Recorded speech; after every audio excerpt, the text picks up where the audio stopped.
Pedro Alonso Lopez. Pedro Alonso Lopez, known as the Monster of the Andes, is a convicted Colombian serial killer who is believed to have murdered more than 300 people.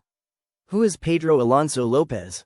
Pedro Alonso Lopez endured an early life of homelessness, violence and sexual abuse, becoming incarcerated during early adulthood.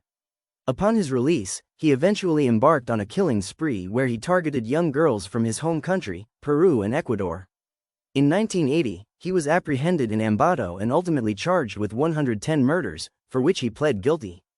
Despite the scope of his crimes, he only served 14 years before being deported to Colombia, where he was institutionalized and then set free. His whereabouts are unknown. Early life. Lopez was born on October 8, 1948, in Santa Isabel, Colombia. His father, Medardo Reyes, was a member of the country's right-wing party who was killed in La Violencia, the armed conflict of the era that would have repercussions for years to come. Lopez's mother Benilda was 3 months pregnant with her son at the time of his father's death. Pedro, who was reportedly the 7th child among 13 siblings, was polite as a boy and wanted to be a teacher according to his mother. But Lopez later said his mother was physically abusive and a sex worker who also was assaulted by clients. Some reports have claimed that he was kicked out of the house by Benilda after fondling a younger sister, while other accounts say he ran away. Lopez traveled to Bogotá, the capital city of Colombia, where he became one of the homeless children known as gamines. He eventually joined a gang and smoked bazuco, an impure form of cocaine. While on the streets, a stranger approached Lopez and offered him a bed, but instead took the youngster to an abandoned building and sexually assaulted him. School for orphans in prison. When he was 10 years old, Lopez said that an elderly American couple found him on the streets and gave him a home, enrolling him at a school for orphans. But while there, Lopez was molested by a teacher when he was 12, and he thus ran away once again. Lopez would eventually speak of wanting vengeance for his suffering as a child. Having grown up on the streets, Lopez was arrested at 21 years old. Some reports say he was 18, for stealing a car. Soon after his imprisonment, he was raped by at least 2 men and in retaliation killed his attackers with a makeshift knife. Accounts differ on whether he received additional jail time for the murders. Series of murders. Upon his release from prison, it is then believed that Lopez started to seek out young girls, usually of indigenous background and limited economic means.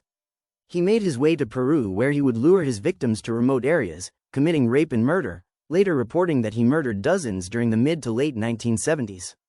Lopez was caught by the Ayachucos community when he attempted to kidnap a 9-year-old, with the group submitting him to tribal law and attempting to bury him alive. A Western missionary convinced tribe members to turn Lopez over to the Peruvian police, who promptly deported him to Colombia without truly considering the crimes inflicted upon natives and the danger posed to society. Captured in Ecuador, Lopez continued the murders and by the late 70s had made his way to Ecuador, where scores of girls began to go missing as well. Families tried to find the girls on their own, with one mother putting ads in newspapers about her missing daughter. In the Ambato region in 1980, vendor Carlina Ramon and a group of her peers caught him in Ecuador when he attempted to lure Raymond's daughter from a busy market. Once Lopez was in police custody, he initially refused to cooperate with authorities until investigator Pastor Cordova Gudino went undercover as a fellow inmate.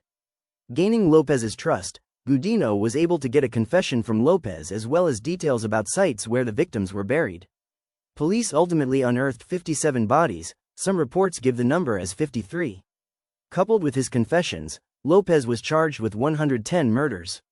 He claimed to have been responsible for around 200 more deaths in the neighboring countries of Peru and Colombia. On July 31, 1981, 33-year-old Lopez pled guilty to the murders of 57 girls and was imprisoned in Ambato, where he was officially diagnosed as a sociopath.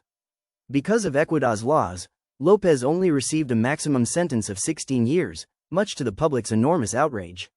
Ecuador would later change its maximum prison sentence to 25 years. Release and deportation. On August 31, 1994, Lopez was released from Garcia Moreno prison after serving 14 years, having been released 2 years early for good behavior. He was summarily deported to Colombia, where authorities there attempted to convict him of a 2-decades-old murder. But instead, Lopez was declared insane and, in 1995, institutionalized in a psychiatric facility. In February 1998, he was declared sane and released under $50 bail with additional stipulations. He visited his elderly mother, who said that he asked for his inheritance and then, upon being informed of her poverty, sold her sole bed and chair to people on the street. Lopez then vanished, with concerns having risen about his possible connection to a 2002 murder. His whereabouts are unknown. Quick facts. Name: Pedro Alonso Lopez. Birth year: 1948. Birth city: Santa Isabel. Birth country: Colombia. Gender: male. Best known for: Pedro Alonso Lopez, known as the Monster of the Andes, is a convicted Colombian serial killer who is believed to have murdered more than 300 people.